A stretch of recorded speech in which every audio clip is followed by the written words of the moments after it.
प्रिय भाई और बहनों, आज का शुभ संदेश के लिए आप सभी को हम स्वागत करते हैं। ठुकराए हुए मुझको प्रिय संतान है बनाया, मेरे सारे पाप धोकर मुझे पूरा चंगा किया है।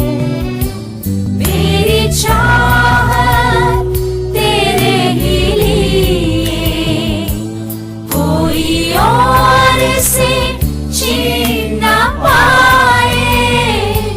मेरा सब कुछ तेरे ही लिए, करता अर्पण खुद को प्रभु। आज का संदेश प्रभु के दास वर्गीस जी से स्थान से बांटा जाएगा। प्रार्थना के साथ सुनिए। परमेश्वर के बहुमूल्य नाम की महिमा करता हूँ। एक बार और हम शुभ संदेश इस कार्यक्रम में सबको स्वागत करते हैं।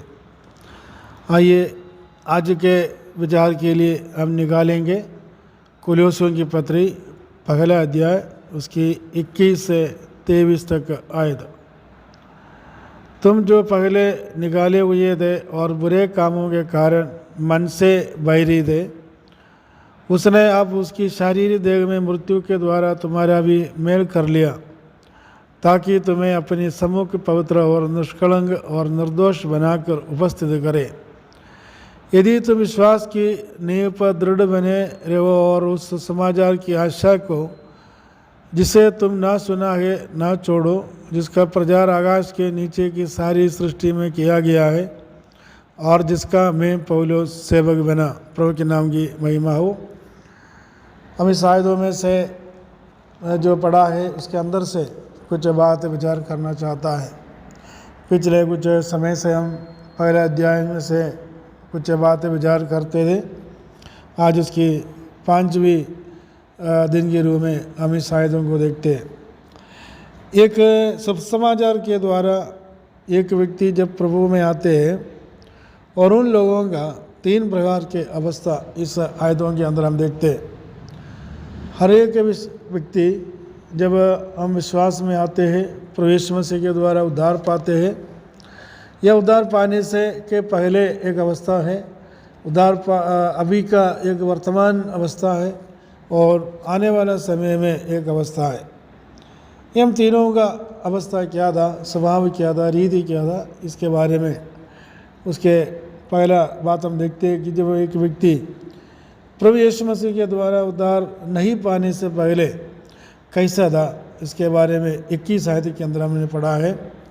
ये है कि तुम जो पहले निकाले हुए थे और बुरे कामों के कारण मन से बैरी थी।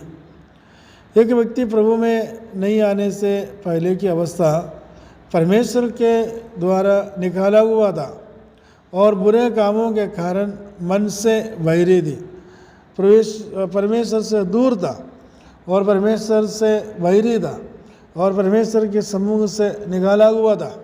हर एक व्यक्ति जो कोई भी हो, कोई भी संसार में हो, और जब मसीह में उद्धार नहीं पाता है उनकी अवस्था यही होती है। इसलिए हम दूसरों को यीशु मसीह के बारे में बताते हैं। दूसरा अवस्था, जब एक व्यक्ति मसीह में आता है तो अपना वर्तमान समय में क्या कंडीशन होगा, ये 22वीं आयत के अंदर हम देखते हैं। ये कि हम एक बार और हम पढ़े, उसने अब उसकी शारीरिक देह में मृत्यु के द्वारा तुम्हारा भी मेल कर लिया, ताकि तुम्हें अपने सम्मुख पवित्र और निष्कलंक और निर्दोष बनाकर उपस्थित करे। अभी प्रभु यीशु मसीह मनुष्य को क्या करते हैं, ये हम देखते हैं कि यीशु मसीह के मृत्यु के द्वारा हमें मेल कर लिया है। पहले निकाले हुए जो बैरी था, दूर था, उनको परमेश्वर के साथ मेल कर लिया, ताकि हम परमेश्वर के समूह में पवित्र बने और निष्कलंक बने और निर्दोष बनाकर परमेश्वर के समूह में हम खड़े हो जाएं। अभी प्रवेश मसीह में विश्वास किया हुआ, उद्धार पाया हुआ हर एक व्यक्ति का अवस्था यही है कि परमेश्वर के साथ हमें मेल कर लिया और हमें पवित्र बना दिया और निष्कलंक बना दिया और निर्दोष बना दिया। ये जो चार अनुभव एक विश्वासियों का जीवन में होना ज़रूरी है। कई बार हम कई लोगों के जीवन में देखेगा तो ये चारों क्वालिटी नहीं देख पा रहा है, लेकिन एक उद्धार पाया हुआ व्यक्ति का जीवन में ये चारों अनुभव होना चाहिए। परमेश्वर के साथ मेल कर लिया हुआ है और संपूर्ण रीति में पवित्र किया गया है, निष्कलंक किया हुआ है और निर्दोष बनकर चलने वाला व्यक्ति होना चाहिए। वो परमेश्वर के सम्मुख में ऐसा ही परमेश्वर में खड़ा कर दिया है। दूसरा अवस्था है। तीसरा अवस्था क्या होगा? एक व्यक्ति उद्धार पाने के बाद उनकी तीसरा अवस्था क्या होगा? ये आने वाला समय में होने वाली एक अनुभव है। तो 23 आयत के अंदर हम देखते हैं कि हम पढ़ता है, तुम विश्वास की नींव पर दृढ़ बनो, मतलब विश्वास में दृढ़ बनकर आगे चलना और उस समाचार की आशा की ओर आशा को जिससे तुमने सुना है ना छोड़ो। और विश्वास की नींव पर चलते हुए सुसमाचार के प्रति हमें एक आशा मिला था। क्या है हमारे जीवन में मिला हुआ आशा?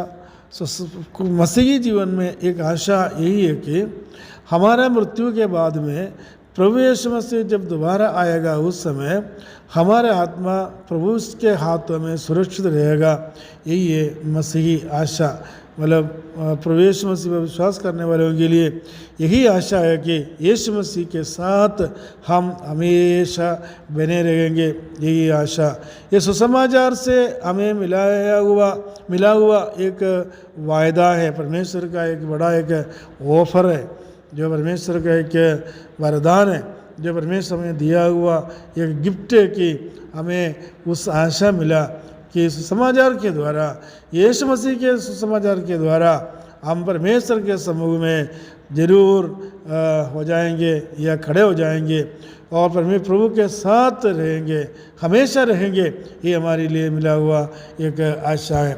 इसलिए तो लिखा है कि उस विश्वास की नींव पर मैं दृढ़ बनकर और उस समाचार की और हमें हमारा मन लगाकर उसको जो हमने सुना है उसको कभी ना छोड़ते हुए परमेश्वर के समूह में विश्वास में और आगे बढ़े। ये परमेश्वर की इच्छा है। ये इस आयतों के अंदर हमने 3 अनुभव देखा। एक तो प्रभु यीशु मसीह पर विश्वास करने से पहले की अनुभव, दूसरा वर्तमान का हमारा अनुभव, तीसरा आने वाला इन फ्यूचर में हमारा अनुभव क्या होगा। यही वचन हम इसमें से देखा है। हर एक विश्वासियों से यही निवेदन है कि हमारा जीवन की आशा को पूर्ण रीति में हम हमारा दिल के अंदर रखते हुए आगे बढ़े। परमेश्वर हमें सहायता करे, मदद करे। प्रभु के नाम की महिमा हो।